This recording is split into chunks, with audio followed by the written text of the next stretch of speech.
Northern Virginia Soil and Water Conservation District is a self-governing advisory agency with diverse in-house expertise in the area of conservation and natural resources. Some of our tasks include reviewing development-related applications, conducting watershed management educational programs like stream monitoring, and other public presentations like the one we have today on soil health. Our speaker today, Dan Schwartz, is the soil scientist for the Northern Virginia Soil and Water Conservation District and is excited to talk to you today about soil health. So without further ado, I'll turn it over to Dan. Thank you, and thank you, Ashley, for giving me the nice introduction and also for setting up this webinar and all the tech stuff. See if I can minimize this so you just see my slides. There we go. So today's presentation is Don't Call It Dirt, the Amazing World of Soil. And I chose this soil that's shown on the cover page here for a very specific reason. You may not know what the soil is. It doesn't look all that different from other soils we can find around here. But this is a very special soil for those of us who live in Virginia. This is the state soil of the Commonwealth of Virginia, Pamunkey. Not only is it a great name, it's named after the Pamunkey Indian tribe. It was chosen as our state soil because of its importance in the colonial era. You find this soil in great acreage, very close to the floodplains of the James River. And that is also where we had some of our earliest settlements, our largest farms, and where a lot of our founding fathers had their properties, their plantations, and their farms as well too. So it plays quite a bit of role in pre-colonial and post-colonial history. If you're not familiar, every state that I'm aware of at least has a state soil. I don't know if any of them are as good as ours, but I'm sure that they're pretty good for whatever reason they were chosen. A little bit about myself. As Ashley mentioned, I'm the soil scientist with the Northern Virginia Soil and Water Conservation District, and I have been since 2003. This is actually my first job out of school, and I've liked it so much I've stuck around ever since. They keep asking me back, so I keep coming. I have a bachelor's degree in environmental science with a focus on soil resources from the University of Maryland, and I also have a master's degree in environmental science and engineering from Virginia Tech. I am a licensed soil scientist in the state of Virginia. If anybody out there watching is a student, younger, interested in soil as a career, any of the large land-grant universities, that would be Virginia Tech, University of Maryland, Virginia State, will offer soil science degrees through their ag school. But you're not here to learn about me, you are here to learn about something much more important, our soil. And I really like being a soil scientist in Fairfax County because Fairfax County, by all accounts, has some really interesting soil. Now, interesting soil isn't always a good thing. If you are a landowner, if you're a homeowner, if you're a farmer, you probably don't want interesting soil. You want mellow, bland, run-of-the-mill soil. But we've got that. But we also have some really odd, interesting, problematic soil as well, too. But even more than that, what we have a lot of is diversity. A significant amount of diversity. For those of you who are Fairfax County residents or live close to Fairfax County, you know about the human diversity of Fairfax County. I think from the last census, close to 30% of the county citizens were foreign born. That diversity, it has no particular relation to the soil, but that diversity does manifest itself below the ground as well too. For a county that's not particularly large, it's large in population, but not really large in size. We're only about 240,000 acres or so. A good bit of that is water and other federal properties. We have a tremendous amount of diversity in our soil. If you look at the county soil maps, there's approximately 110 unique soil types mapped throughout Fairfax County. And one of the prime causes of our soil diversity is the diversity of our parent material. Parent material is a general term that describes the material from which soil forms. In most cases, parent material is rock, bedrock. As bedrock breaks down into smaller and smaller pieces, it eventually forms soil. But parent material can also be sediments that wash in from a river and get deposited in a floodplain. They can be sediments that get blown in by a windstorm. They can be sediments that get pushed in by a glacier or other ice flows. So there's a variety of different parent materials that can eventually form soil. And we've got a lot of different parent materials in Fairfax County, despite being a fairly small county in terms of our geographic footprint. And that leads to a lot of different soil types. Just as we as people get traits from our parents, whether it's hair color, eye color, height, things like that, soil gets a lot of its traits from its parent material. So if you have a lot of different types of parent material, you invariably will get a lot of different types of soil. This is a map showing some of the main areas of differing parent material that we have throughout Fairfax County. As we start in the west, in Centerville, the Dulles, Chantilly area, and Herndon, we are in something called the Triassic Basin. We shift a little bit to the east. Our largest area of parent material is the Piedmont Upland. I'm sitting here at my home in Reston. I'm in the Piedmont Upland. Our office, which is just a little west of Fairfax City at the Government Center, is also in the Piedmont Upland. But if you continue going to the east and to the south a little bit, you'll hit our third area of general parent material. That's the coastal plain. And a pretty good rough boundary of where the coastal plain starts is the Interstate 95, 395 corridor. If you're east of those two interstates, chances are you're in the coastal plain. If you're west of those two interstates, you're in the Piedmont. How did we get these different parent materials? Well, if you want to understand anything about current landforms in geology, you have to look way, way, way in the past. And if you look way in our past, about 250 million years or so, we were not North America. North America did not exist. We were just a landmass that was stuck on the edge of a supercontinent called Pangaea. And Pangaea is probably a name that you recognize. You may not have seen a map like this before. How accurate this is, I can't entirely tell you. But it is a very interesting map because it lays current countries' boundaries on top of the landmass of Pangaea. So if you look closely, you'll see that Virginia was not the nice coastal state that it is now. There was no Virginia Beach at all, because if we looked out of our quote-unquote east coast, all we saw is the rest of Africa. We were actually neighbors of the eastern Horn of Africa, sort of the northeastern Horn of Africa. We would have been pushed up pretty much right against Mauritania and Morocco in the middle of this huge global supercontinent of Pangaea, where all of the above-ground landmass was smushed together. Now, when something as big as current-day Africa and current-day North America collide, it's going to create a lot of force. It's going to cause a lot of cracking and faulting and folding and changes in the landscape. I'm sure mountains were pushed up. There were probably volcanoes around as well, too, as a result of this collision and the force that it unleashed. It's also going to change our rock types significantly as well, too, and our parent materials. A lot of times those overlap. So a lot of the current geology, both its characteristics and its geographic placement, can be traced back to the actions that were occurring when Pangaea formed and when North America and Africa collided together. So let's talk about those physiographic provinces, those parent materials, and what we might be able to find in them. We'll start with the west and the Triassic Basin. As the name implies, the Triassic Basin actually formed during the Triassic period. So there would have been dinosaurs running around on Fairfax County at the time that this area was forming. What is the Triassic Basin? It's actually a remnant of an ancient lake. So Pangaea formed, it stuck together for many millions of years, but then about 250 million years ago, it started to break up. Africa and North America started to drift away, and the Atlantic Ocean started to form between them. During this breakup, as you can imagine, when two really big land masses part, there's going to be a lot of friction, there's going to be a lot of tension, there's going to be a lot of pulling. And basically, certain parts of the crust of North America got kind of stretched out like taffy almost and sunk and created these huge valleys. And these valleys eventually became lakes, because water is many things, but one thing it is it's very predictable. It only wants to go in one direction, and that's downhill. So if you have a huge valley, eventually streams and rivers will start flowing to it.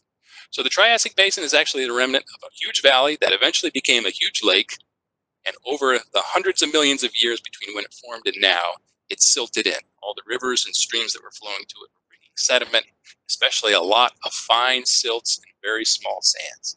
And those silts and sands started piling up in the lake until it eventually all silted in, it all filled in. Now, over time, because the silts and sands were so thick, there was enough heat and pressure exerted upon some of those lower layers of silt and sand that they fused into rock. And you can see that rock now. That's the rock that you're walking across when you go to E.C. Lawrence Park, when you walk in Manassas Battlefield.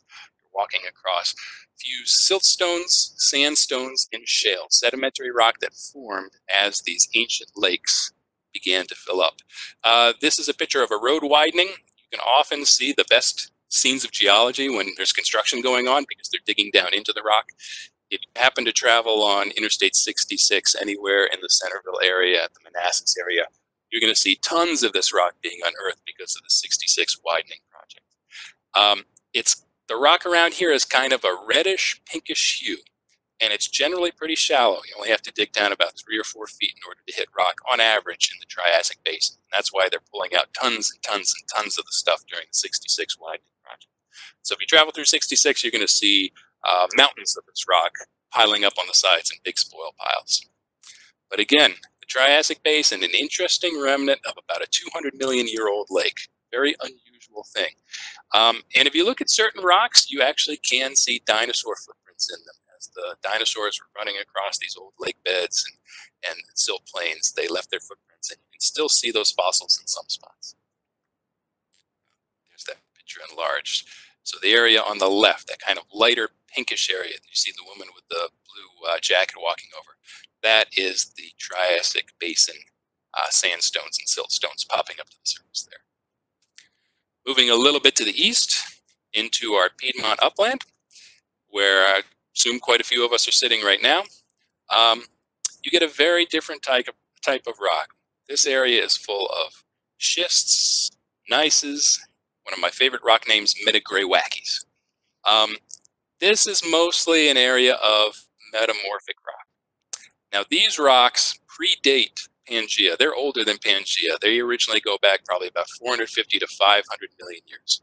Great place to see these rocks up at the surface is Great Falls or the GW Parkway. If you go to Great Falls, the falls are actually falling over. Those big gray rocks that the falls are tumbling over are big chunks of metagraywacki and micaceous schist. So these rocks weren't necessarily formed during the formation of Pangea, but they were definitely changed during the formation of Pangea. And if you look very closely at the patterns in the rock, usually when you look at a rock, especially if it's a sedimentary rock, and these did used to be sedimentary rocks, you see these nice parallel bands. If you look at the bands in this rock, they're all squiggly. Why is that? Well, when Africa comes knocking at your door and runs into your house, it tends to crack things up a little bit. So these rocks didn't necessarily fully melt, but they got pushed down into the ground under the weight of Africa, which rode up over the top. They had a lot of heat and pressure exerted upon them, and they sort of partially melted. They began to melt, but they didn't melt fully. But you can see the results of that heat and pressure by the odd, weird squiggles and patterns throughout the rock bands now, which basically show that the rock really got crunched up during the period when Pangea was formed. So there it is, a little bit magnified. You can see those nice crinkly bands throughout. Now, if we move to the coastal plain, it's even more different. The difference in the coastal plain is that there is no rock. Well, technically there is, but you'd have to dig down, depending on where you are, 50 to maybe 200 feet in order to hit bedrock in the coastal plain. The soils in the coastal plain formed from sedimentary parent material, mostly sediments that washed in from the ancient Potomac River. Before the Potomac took its current course, it was flowing at a higher elevation, and it was much wider than it is now as well too. So it was flowing over land that is now dry. So a lot of the material in the coastal plain, which is now high and dry, was formerly covered by the Potomac River, and the Potomac was dropping its sediments there, and over millions of years these sediments built up and built up and built up. So now if you're trying to dig down to bedrock, sometimes you have to, again, go 150 to 200 feet down to get through all of those water deposited sediments and finally hit that solid rock. So a very different parent material than what you find in the Piedmont or the Triassic Basin. Triassic Basin in the Piedmont, the parent material is bedrock, but they're very different types of bedrock. In the coastal plain parent material is bands of water-deposited sediments.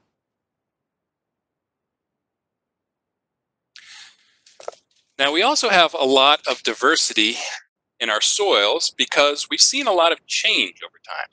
Sort of alluded to this in the previous slide. We used to have a lake out in the Triassic Basin. We used to be part of the supercontinent of Pangaea. So Fairfax as it is now, Virginia as it is now, North America as it is now, is not all that similar to what it was 100, 200, 300 million years ago.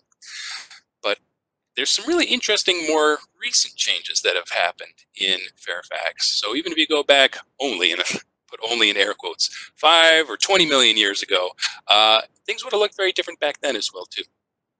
So if you know the topography of Fairfax, familiar with the fact that Tyson's Corner is the highest point in the county. It's literally right about 500 feet above sea level. So it's not all that high, but it is our highest point. And the highest point exactly is basically right at the crossroads, the actual corner of Tyson's Corner, where Route 123 and Route 7 meet. You'll see there's a big communications antenna tower there, which was obviously placed there because that's the highest point in the area. The highest point in Fairfax County, 500 feet above sea level, right about there, circled on the map, is also covered with soil that was deposited by water. How do we know that the soil at Tyson's Corner consists of water-deposited materials? Well, we just have to look in it. When we look in it, we find tons and tons and tons of rounded rocks that look a lot like these. These were placed by people, but the rounded rocks in Tyson's Corner were placed by nature. Why do rounded rocks tell us that the soil was water-deposited? Well, rocks don't get rounded like these rocks that you see unless they've spent a lot of time in flowing water. Water is a great eroder. It's a great weathering agent. The more time a hard, solid rock spends in rounded in flowing water, the more that water will smooth off all the rough edges of that rock and make these round, nice, pleasant to look at river rocks. You see them used a lot in landscaping, which is the example here, but you can find them naturally. You can find them naturally in places like Tyson's Corner. The fact that the soil is full of these rounded rocks tells us that the material that made that soil was placed there by water. So that's interesting. The highest point in Fairfax County, probably in the last 5 to 20 million years, was covered with water. So chances are quite a bit of the rest of the county, if not all of the county, was covered by water as well. Now, it's not only nature that's doing alterations to our soil and our landscapes and causing a diversity of soil types and soil parent materials. It's also people. Now, this is a little bit more recent, of course, but still pretty far back in history by our standards. We've been, as a race, as a human race, digging up and moving soil around for hundreds of years, probably thousands of years. And this creates a lot of different soil types as well, too. Now, here's a really nice example. You might have heard about this. I think it was 2015. A construction crew was excavating the soil right next to the Potomac in Old Town Alexandria in order to build a new hotel. And this is what they found, a buried boat. This is one of, it's either 3 or 4 buried boats that they found. And as it turns out, these boats were buried on purpose to create new land. This was old fill. This is how they created old fill in the olden days. So this boat dates back to about 1750. It was buried on purpose so that they could create a new spit of land to build an old public warehouse on top of it, back when Alexandria was much more industrial and much more active port town. As you can tell, this boat is about 15 or 20 feet below the current street level. So there's been a lot of alteration of this soil by people over the last 300 or so years. So another interesting fact and another reason why we have such diversity throughout our soils, we have an extensive amount of alteration by people. So that's parent material. Parent material forms soil, but it is not soil. Parent material has to sit and weather in place for hundreds or thousands of years before we really consider it to be soil. So it's important to understand parent material if you're going to understand what the soil becomes, but it's not soil directly. So let's get into the actual soil, what soil is. Conceptually, I like to think of soil as being the intersection of the 3 spheres of matter. So this is not really a scientific statement, it's more of a conceptual statement, kind of a means to understand what soil is. By 3 spheres of matter, I mean the hydrosphere, the lithosphere, and the atmosphere. What is the hydrosphere? That's all of our water, from the biggest ocean to the tiny droplets of dew on a blade of grass to the little microscopic droplets of water vapor that you see up in the air on a humid day like today. All of that falls into the hydrosphere. It's all of the Earth's water in all of its forms, gas, liquid, and ice. And there's the lithosphere. That's all of our rock, both the solid bedrock, big boulders down to the smallest little tiny pebble. All of the rock throughout the world falls into the lithosphere. And no matter where you are in the world, if you dig down deep enough, you will eventually hit solid rock. You will eventually hit that lithosphere. And there's the atmosphere, which is the air above us. Now, we're all 3 of those things combined, the hydrosphere, the lithosphere, the atmosphere, or if we wanted to say it, water, air, and rock. All 3 of those spheres combined right at the surface of the ground. That's where we get soil.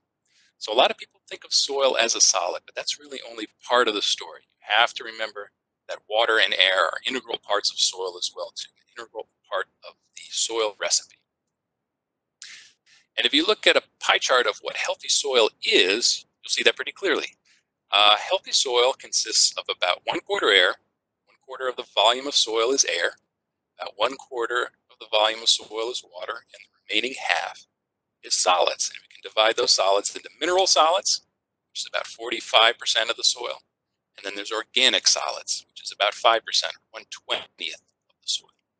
So this is sort of the ideal recipe for your healthy soil. And I have to emphasize healthy because we don't always have healthy soils, especially in urban areas. We have a problem with a lot of unhealthy soils. So your soil in your backyard or your front yard or next to the roadway may not look exactly like this, but in a nice, healthy forest stand, in a healthy farm field or a pasture or a meadow, this is what healthy soil would look like. This is what the topsoil would look like. Now, even though solids only make up half of the soil by volume, they are very important because generally when we as people are describing soil, we're describing changes or differences in the solids. And we say, oh, that's a clayey soil. What we're saying is that's a soil with a lot of clay. That has nothing to do with the water or the air content of the soil. It's entirely about the mineral solids. We tend to think as people, as humans, of soil as the differences in soil are the differences in the soil solids. So even though soil solids don't make up nearly as much of soil as we probably thought at first, they are very important, and they're very important for us because that's kind of how we describe and talk about soils. So let's talk about those soil solids. The mineral solids consist very simply of sand, silt, and clay. Now, sand, silt, and clay are general terms for particles, and what differentiates them from each other is their particle size, their diameter. How wide are they? Sand is any particle, and this is by the U.S. Department of Agriculture's definition, any particle that is between 2 and 0.05 or 5/100ths of a millimeter in size. So this picture shows pretty well the differences between sand, silt, and clay. Sand is still small. Compared to us, it's very small. And it can be microscopic. Smaller particles of sand you won't be able to see with your naked eye. But all particles of sand are much bigger than particles of silt. Silt is much bigger than a particle of clay. So even though all 3 of these things seem small to us, there's really a tremendous variety in their sizes. So sand is anything between 2 and 0.05 millimeters in diameter. Silt is any mineral particle between 0.05 and 0.002 millimeters in diameter. And clay are all the mineral particles that have a diameter of less than 0.002 millimeters. That's kind of an odd number, 0.002 millimeters. What does that really mean? Well, obviously it's very small, but perhaps an easier way to think of it is that's 2 microns or 2 millionths of a meter. So if you take your meter stick, which is I think about 3.2 feet wide, long, and you have some kind of crazy knife and really steady hands, and you were able to slice that meter stick into 1,000,000 equal slices, 1,000,000 equal parts. Put 2 of those millionths of a meter together, and that's the diameter of the largest particle of clay. And they get a lot smaller than that. That's the largest particle of clay. You can have a 1/1,000,000th of a meter wide clay particle, 1/2 a millionth of a meter wide clay particle. They get significantly smaller than that. So clay is tiny, silt is slightly less tiny, and sand is a little less tiny than all of them. But the differences between all three are significant. Sand is a lot bigger than silt, which is a lot bigger than clay. Then you have your organic matter, the remaining 5% of the soil. So organic matter consists of both the living material, the stuff that's alive in the soil. So we would consider the plant roots to be part of the soil organic material, a significant part of it. Things like worms, earthworms, are a significant part of soil organic material. It goes a lot smaller than that too. The living material like these mites, which are under pretty heavy magnification right here. And then going even smaller, here's a collection of soil fungi, which are the longer worm-looking like things in this picture, and then the bacteria, which are the tiny little specks that are growing on that soil fungi. Bacteria and these soil fungi are obviously microscopic. This is highly magnified. And there's billions and billions and billions of these organisms living in soil. If you have a healthy topsoil and you take a teaspoon of that topsoil, it's estimated that there's anywhere from about 100 million to 4 billion bacteria living within that teaspoon of topsoil. So if you have a couple handfuls of healthy soil, you're almost certainly holding more living organisms than there are people on Earth. For the fungi that you see there, the microscopic fungi take the form of these little tiny roots. Root hairs is what we call them, or hyphae. And they do kind of look like hairs. They're these little tiny microscopic white lines that go working their way through the soil. Some of them are macroscopic, some of them you can see, but for the most part, they're microscopic. And if we were, again, to take that teaspoon of healthy topsoil and somehow extract all of those microscopic root hairs from that teaspoon and lay them end to end to end, they would stretch anywhere from about 40 yards to 40 miles per teaspoon. So there's a tremendous amount of fungi and bacteria living in soil, but we're just not that aware of it because it's microscopic and we can't see it. But it's there, and it's there in very high numbers. And in fact, despite bacteria being so small in most soils, they make up the majority of the mass of soil, living soil organic material. So not only are their numbers really high, their weight is actually really high because there's so many of them. Now, living material is only half of the picture when it comes to organic matter. Dead material is very important as well too. Obviously, in this area where you have a lot of deciduous trees, a lot of dead organic material deposited in the fall as leaf fall. But animal manures, root material, dead roots dying and decomposing in the soil, which they do every year, dead animals, grass blades, twigs, branches that fall down during a windstorm, all of that is dead organic material that becomes eventually part of the soil as it decomposes. So those are the kind of the basic ingredients of soil. How are these ingredients arranged?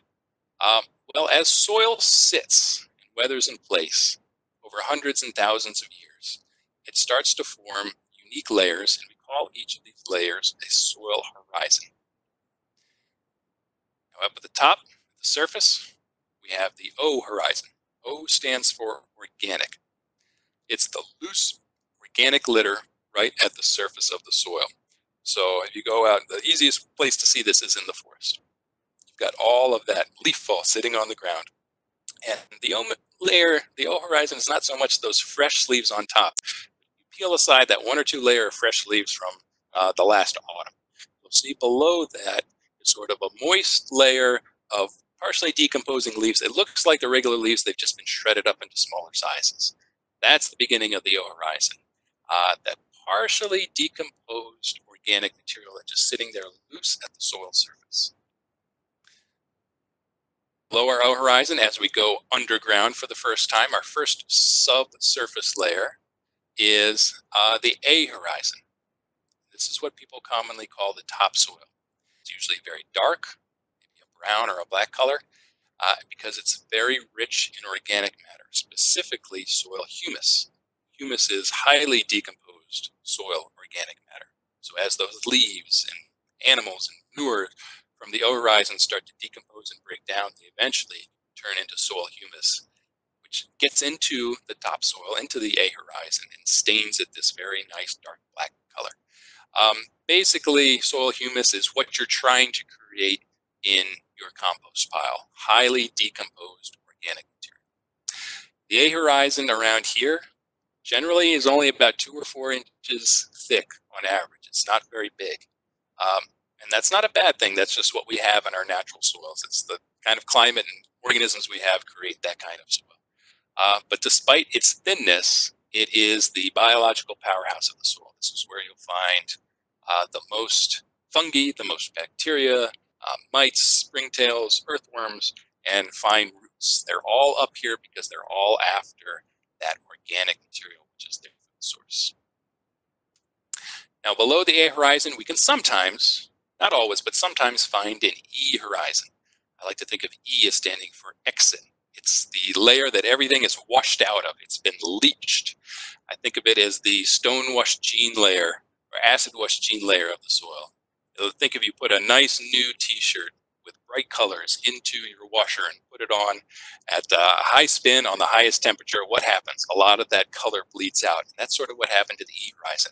After many hundreds or thousands of years of organic weathering, natural weathering, buildup of organic acids, rainfall passing through the soil, all the things that could give the E horizon its color have been leached and washed down deeper into the soil. So what's left behind is this kind of pale gray white layer. So again, you see that maybe, I'd say less than half the time in our local soils, but you can find it. What you almost always find in our local soils is a B horizon. And if you've ever uttered the term red Virginia clay, which is a bit of an epithet against our local soils, what you're talking about when you're saying red Virginia clay is our B horizon. Our B horizon is our clay layer. That's where the clay lodges itself. It generally tends to be our most colorful layer too.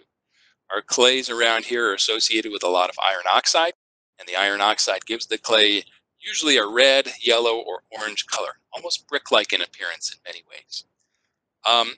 The clay actually forms up in the A and sometimes the E horizon, but as water washes down through the soil after every rainfall, those little particles of clay get washed down deeper into the soil, and the B horizon is where they lodge. That's where they get deposited. So over time, as the soil ages, the B horizon will actually get thicker and thicker as more and more clay gets washed down into the B horizon and washed down deeper into the B horizon. Below the B, we have our C horizon, which is kind of like a border layer between soil, and I say soil and rock, but I really should say soil and unweathered, unaltered parent material down below, because not all of our soils formed from rock. Some of them formed from water deposited sediments. So it's sort of the transition zone between the highly weathered O, A, E, and B horizon. They've been changed significantly, and the fairly unchanged parent material down below. Now, most of our soils around here did form from rock. So in the C horizon, in those types of soils, what you're likely to find is a decrease in the clay content. Soil will start feeling sandier, grittier, drier because the clay content is beginning to drop. And you'll often find an increase in gravels and other big coarse material. And then down below the C horizon, you get oftentimes your R horizon, which is solid rock. Now, sometimes that R horizon, like in the areas of the Triassic Basin, might be only 3 or 4 feet below the surface. Other times, you're really not going to see an R horizon. If you go to Old Town Alexandria and you start digging, you're not going to hit solid bedrock for probably 200, 250 feet. So there's no real R horizon in those soils. But you will find an R horizon if you dig down deep enough in certain areas of the county where the soil formed from the bedrock down below. So that's soil horizons, how the soil sort of layers itself. There's another important element to the soil's appearance called the soil structure. And this is how the soil clumps together. So it sounds like this should not be that important. Why do we really care how soil clumps together? Well, soil structure, and we'll get into it a little bit more in the next slide, is very important for both soil fertility, the health of the soil, and the health of the environment as a whole. But let's just talk about those soil clumps to begin with. The official name for a clump of soil is a bed. When you go digging through soil, what you're really looking at is a mix of hundreds and thousands of little peds. They're sort of little, discrete clumps of soil that you'll be able to see with your eyes. They come in various different sizes and shapes, and this picture to the right shows some of those sizes and shapes. But they're all basically just a clump of soil. Granular soil up at the top left of this slide, that's where you'll find a lot of granular soil beds in our A horizon, our topsoil. And then when you get down into our B horizons, you generally find these blocky structures, which really look just like granular structure, but bigger. You'll find a lot of platy soil in urban areas as well too. It's almost like a biscuit. You know, they kind of form these flat plates that are pretty tightly interlocked. And every now and then, in really high clay soils around here, you'll find prismatic structure that basically create kind of jagged columns of soil. On brand new construction sites, you might find soil that is totally structureless, meaning it doesn't really have any clumping whatsoever. Whether it's massive, meaning just one huge, blocky, continuous mass, or single grain, which is just loose individual particles of sand, silt, and clay that don't really adhere to each other. We don't get a ton of single grain around here because we've got a lot of clay in our soil. But if you want to see sort of the archetype of single grain soil, just go to the beach, go to Virginia Beach, Ocean City. That loose sand on the surface of the beach, that's single grain soil. That's natural in that case. But if we find any single grain soil around here, it's probably a result of construction or other human disturbances. Now, one of the reasons that soil structure is important is that if we have a well-structured soil, it allows for this pie chart of soil to exist. Where do you think the air and the water comes from? What allows space, open space in the soil to allow the soil to be filled with 25% air and 25% water? It's the soil structure. So when soil particles clump together into these beds, they're not just forming beds, what they're also forming is open pore spaces between them and their neighboring bed. So what soil really is a collection of these little clumps or beds and then pores in between those clumps or beds. So a well-structured soil is one that has nicely, solidly formed clumps, ones that don't disintegrate and break down after every rainfall or after the bed gets just a little bit wet or moist. And big open pore spaces between those beds, which allow for oxygen and water to pass down and through the soil. So soil structure really does matter.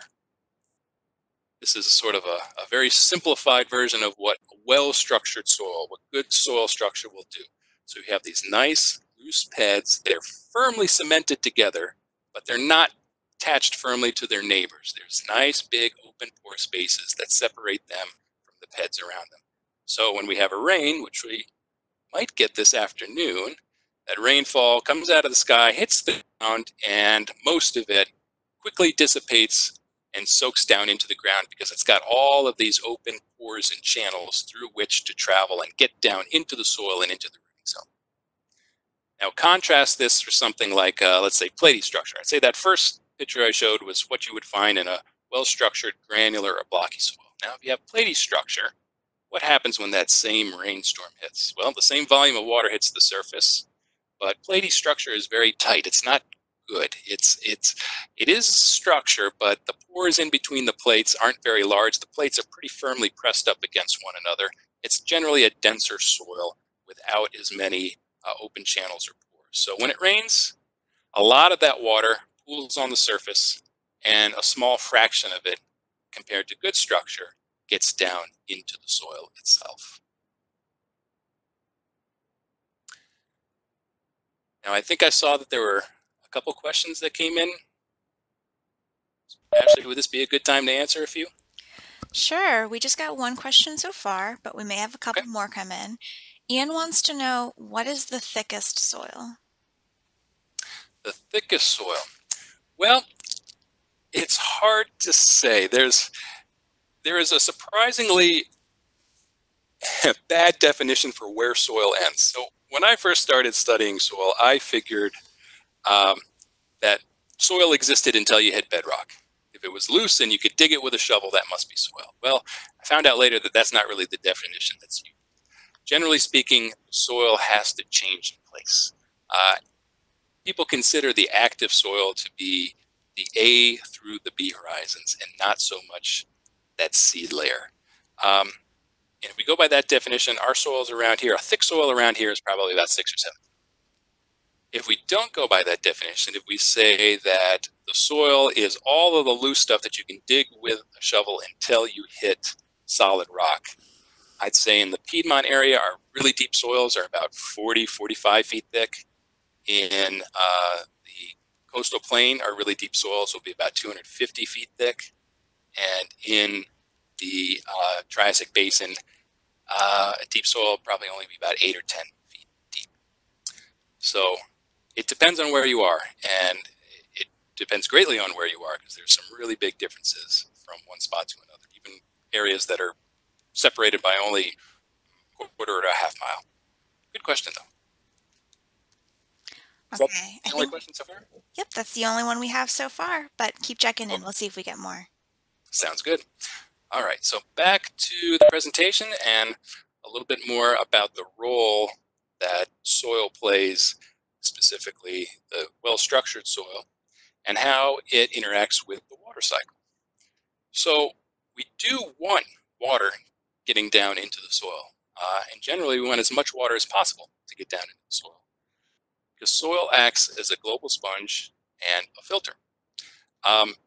For obvious reasons, we want water in the soil because our roots need water. If you've ever forgotten to water a plant in your house for a week or two, you sort of see the results. It starts to wilt and die. And the same thing would happen if water couldn't get down into the rooting zone of our wild plants growing outside. But there's another important thing that soil does. So when water enters the soil,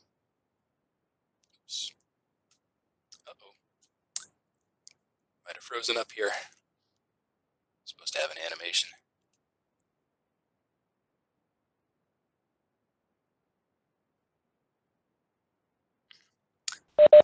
Just in case you clicked out of it, you can click back onto the slide and try and move. There it goes. All right, thanks. So when water comes down, there we go. When water comes down into the soil, it could be clean, but it might not be, because whatever we have on the surface of the ground can get picked up, pushed along, or dissolved by that water. Those things could be fertilizers, pesticides, something like bacteria, motor oil, animal manures, gasoline. All these things are potentially found on the surface of the urban environment, and they are therefore potentially things that can get picked up by water and taken down into the soil. However, in the soil, we have clay, we have humus, and we have microbes. Now, clay and humus are very interesting. They sort of act like nature's magnets, and the chemistry is complicated, and I can't claim to understand it all myself, but they attract charged particles and can bind them to their surfaces and take them out of the water. So a lot of the clay, pesticides, bacteria, oil, manures, gasoline, a lot of the bad stuff that's getting pushed along by our urban water gets stuck to the surfaces of clay and humus. And that's a good thing, because when it's retained in the soil, these potential pollutants get attacked by those billions and billions and billions of soil microbes. Microbes are tenacious defenders of their turf. They'll love the fertilizer because they want the nitrogen, phosphorus, and potassium too. They don't necessarily love oil and gasoline, but as long as the oil and gasoline is pretty dilute, as long as it's not in such a high concentration that it kills the microbes, it is a natural material, meaning it contains organic carbon. And chances are there's going to be one type of microbe or multiple types within that huge assemblage of soil microbes that will be able to break down that oil and gasoline, decompose it, and turn it into something less or not harmful at all. Same thing with manures. Manures are a great food source for microbes. They'll be swarming all over it. And manures, can be a problem because they can bring in bad bacteria. But generally speaking, that bad bacteria is not going to last very long in the soil, because there's billions and billions of angry local bacteria that are going to kill it off and outcompete it. That's why we put septic tanks into the soil, because if we pass sewage through soil, it actually gets significantly filtered and cleaned. Pesticides are the same thing. They're not natural, but they are organic, meaning strictly that they have organic carbon within them. So as long as they're not applied into such a high concentration that it kills the microbes or significantly impairs them, the microbes will be able to take that diluted pesticide, and chances are one or several types of species of microbes will be able to break it down and turn it into something less harmful. And the net result is an odd little trick that if you run water through dirt, it actually comes out cleaner on the other side. Soil is a great filter. It's also a sponge. A lot of the water never makes it out of the soil because it gets retained in the soil, taken up by the roots, or evaporated back into the atmosphere, which is also very useful. Now, the problem is we are not necessarily treating our soil so well, especially in urban areas where there's a lot of human-caused disturbance. And when we disturb the soil, we also disturb the soil's role in the water cycle. So some of these disturbances are things like soil compaction. We run over the soil with heavy machinery. We generally tend to make a soil that is much denser. It kind of pulverizes and packs down those nice natural soil beds. Sometimes it destroys them completely. And the resulting soil, after it's been run over by bulldozers and other construction machinery, has a lot fewer pores and a lot higher density, and therefore is less able to take in water as compared to the soil that was there before the human disturbance. So soil compaction is a very, very big problem in urban areas. And when you compact a soil, it turns from this nice natural 25% air, 25% water, 50% soil solids assemblage to something that might look a little bit more like this. Maybe it's now 75% solids and the remaining 25% is split between air and water. There's just less of that pore space in compacted urban soil to allow for air and water to reside in the soil. And then probably a lot of you have seen an illustration, maybe this one exactly or something similar. The other big issue we have with soil and the water cycle is impervious surfaces. Whenever we build a rooftop, a driveway, a parking lot, a roadway, a sidewalk, that is an impervious surface, a surface that doesn't let water pass through. And if we're covering a lot of our soil with these non-porous surfaces, that means that we're putting a cap on top of the soil that prevents water from getting down and soaking into the soil. The more impervious surfaces we have, the less water gets into the surface, and the less water gets into the soil, the more stays on the surface. What's the net result of this? Well, we have a thunderstorm this afternoon. We'll see it in person, but water comes from the sky. It lands on the soil surface, and from there it can do one of two things. It can run off the surface, the stormwater runoff. It can soak down into the soil, or it can evaporate or transpirate. And by transpirate, that just means get taken up by plant roots and then evaporated through the leaves back to the atmosphere. What we ideally want to do is maximize the amount of water that percolates down into the soil and minimize the amount of water that runs off the surface. However, in urban areas, we're doing just the opposite. By compacting the soil, by putting impervious surfaces on top of the soil, we are in effect sealing off the soil and greatly increasing the amount of water that runs over the surface, while simultaneously and proportionally decreasing the amount of water that soaks down into the ground. And this is one of the most obvious end results of that, erosion, but specifically erosion within our stream channels. Because we are not allowing the soil to soak up that water, to slow it down, to filter it, and to eventually pass it down into the shallow groundwater and out into our streams. And rather, we're causing that water to run off the surface very quickly and get down into our streams almost immediately. It's almost like we have a little flash flood every time it rains. There's a kind of a mini torrent of water that goes rushing through the streams with enough force and speed to scour the streams, to erode the stream bank wider and deeper. And as a result, you see streams that look like this. That's our coworker Willie, who's, I think he's about 6'6". He's a very tall guy, and you can see his feet are not on the stream bottom and his head is not above the stream bank. So that's probably about a 9 or 10 foot deep stream bank there. And that's not what you would see in a nice, healthy, natural stream. The reason that bank is so deep, steep, and bare is because it's been eroded away by high flows of urban stormwater. That doesn't seem like such a huge problem, but soil is very heavy. If you strip just a millimeter of soil off a stream bank, we've got thousands and thousands of miles of stream bank throughout Fairfax County.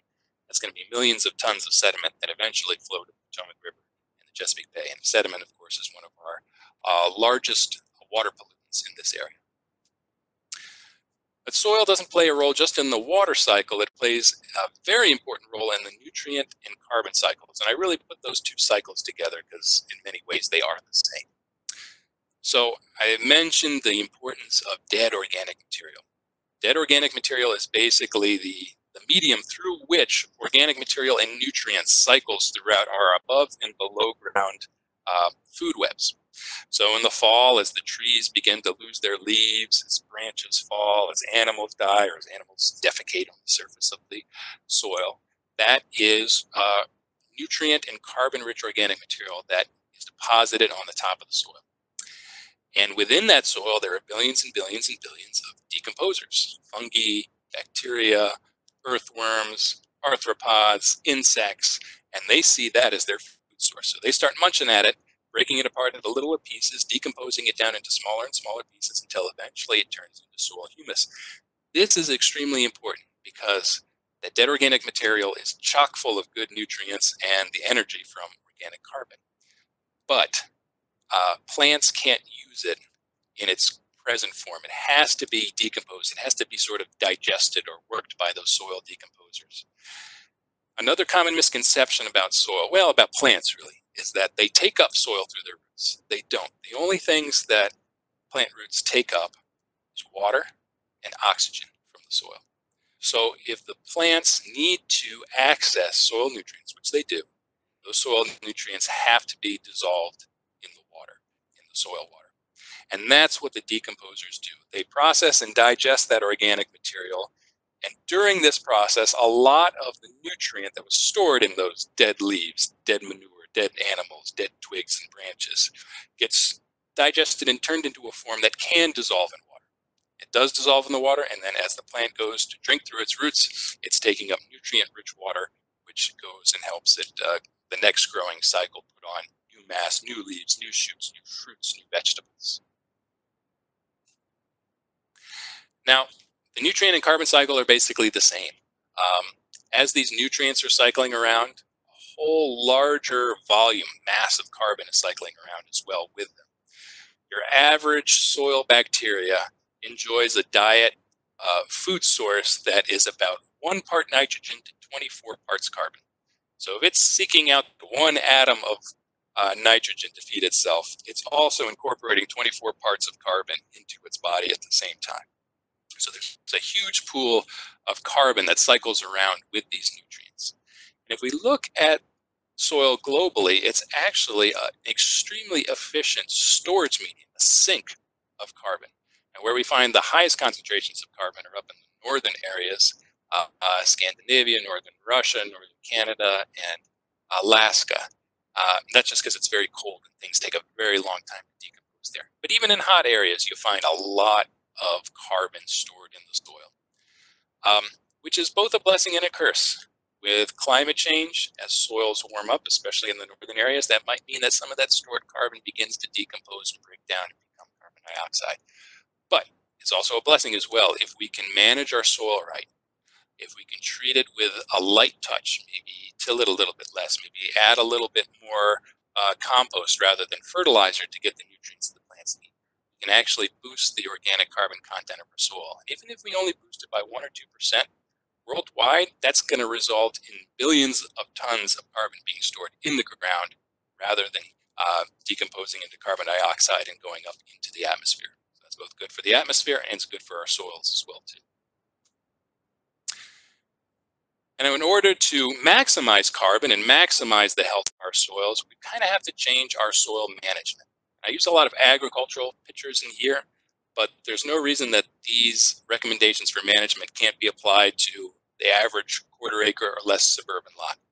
So what were the old ways of soil management? We used to do a lot of plowing with the old moldboard plow, which is a great way to control weeds. It takes basically the first 6 inches to 12 inches of soil and flips it over.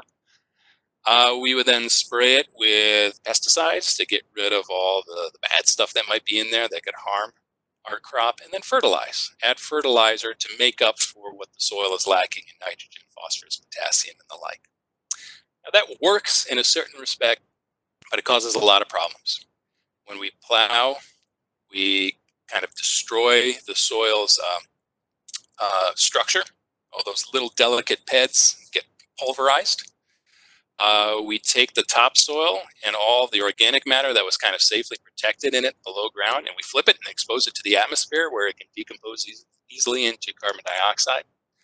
When we spray with pesticides, we're not just killing the bad stuff in soil, we're killing a lot of those good microbes that we need to power the soil nutrient and carbon cycle. And when we fertilize, we actually make the plants a little bit lazy. Plants will, like people, go for the easiest food source. Sure, you could spend all day making your own barbecue and stoking a smoky fire for about 4 hours, or you could go down the street to the barbecue place and order ribs and walk out in 15 minutes. Which one would you do? Most people would just go down. Same thing with plants. When plants have an easy access of nutrients from fertilizers, they don't put out a lot of organic matter into the soil to feed the microbes because they're not relying on the microbes to give them those nutrients because they already have it. So that's a little bit inside baseball, but fertilizer can harm the soil microbes additionally. In addition, we tend to add too much fertilizer, and a lot of it runs off into our groundwater and into our surface waters where it makes a tremendous mess. So the new focus of soil management is to look at soil health, improve the soil health. So we have to do less of these old soil management techniques, less plowing, less spraying, less fertilizing, because if you have healthy soil, you can get the results you want, you can get the growth of plants, crops that you want, while maintaining a light management touch on the soil. So these 4 points, these 4 emphases of soil health were created by the U.S. Department of Agriculture's Natural Resources Conservation Service. And they are to maximize biodiversity. What does that mean? That means plant a lot of different types of things. Monocultures are not great. If you have a diversity of things growing on the surface, that generally creates a diversity of microbes below the surface, and that makes the soil more balanced, more stable, and more able to deal with imbalances. Let's say a pathogen comes in. You have a whole bunch of diverse microbes below the soil. They'll be able to deal more easily with that pathogen. You want to maximize the amount of continuous living roots. Basically, you never want to see your soil fallow. You never want to see your soil bare. You always want to have something growing on the surface of your soil, even if it's not something that you're going to harvest. Again, these are agricultural pictures, but the same rules apply for the gardener or the urban landscape. So again, that first photo I showed, not only does it have a lot of different types of crops growing on the top, they're actually not crops, they're cover crops. What are cover crops? It's something that you grow in the winter just to keep the soil covered, to prevent erosion, to prevent exposure of the atmosphere directly to the soil, and to keep organic matter pumped into the soil at all times. This cover crop will not be harvested. Rather, the farmer will come in and either mow it or sort of crimp it or blow it down before planting the actual cash crop sometime in the spring. And in that way, all that new growth from the cover crop becomes organic matter that gets mixed into the soil as well too. I combine these last two because they're really two sides of the same coin. You want to maximize soil cover and minimize soil disturbance. Basically, you want, if you have to plow, do it as lightly as possible. Use a light touch. If you don't want to grow a cover crop during the winter, well, at least keep the soil covered. Up here we see a row of a large garden plot being covered with straw. That's a great mulch. It helps maintain moisture and prevent the soil from getting too cold during the winter, and it prevents degradation of the organic matter that's stored in that soil. And down below, we have sort of the new form of plowing. This is called conservation tillage. It's plowing, but it's not the old mold board plow. It doesn't take the whole soil and flip it over and make it bare. What it does is it cuts a little furrow into the soil, drops the seed in, and then closes the soil up immediately behind it. So you can see there's still a lot of stubble, a lot of old crop stubble growing on the surface, and you don't really see much bare soil at all. So those are the 4 things. Maximize biodiversity, maximize continuous living roots, keep the soil covered, and disturb it as little as possible. I think we can even simplify these things to grow many different things at all times, cover the soil, till as little as possible. To keep things as simple as possible, that's basically what they're asking you to do. Grow a lot of things, grow it all the time, keep the soil covered, don't disturb the soil, don't till it up unless you absolutely have to. So, with these changing ideas of soil management, does that change our concept of what soil really is? Is it the intersection of the hydrosphere, the lithosphere, and the atmosphere? Is it a mix of sand, silt, and clay? Yes, it is these things, but it is also the following. It's a very, very rich and diverse ecosystem. It's an extremely complex food web. There's all sorts of things eating other things within the soil itself and processing nutrients and carbon for the plants to take up. And it's a tremendous recycler of organic carbon and nutrients. It's basically the worldwide recycler of those two materials. So with all that combined, I pretty much think it's not inaccurate to say that soil is really sort of the stomach or the digestive tract of the earth. We put waste material in there, it gets degraded, decomposed, and composted into useful materials, and what's released is nutrients that the rest of the planet can use. And it's really all thanks to these guys, the tiny little decomposers, of which there are billions and billions and billions, but are almost entirely invisible to us because they're so small. The fungi, the bacteria, and also the larger things, the worms, the mites, the springtails, the beetles, all those guys living in the soil, but really especially the fungi and the bacteria, because there's so many of them and they really do power the decomposition process within the soil. So if we can treat these guys right and feed them, we're not really feeding the soil. What we're trying to do is feed the fungi, the bacteria, and the other associated decomposers. Keep them fat and happy. They will make our soil fertile, porous, well supplied with nutrients, and a perfect growing medium for our plants. Perfect. Thanks so much, Dan. Thanks again for joining us, and have a great day. Thanks, everyone.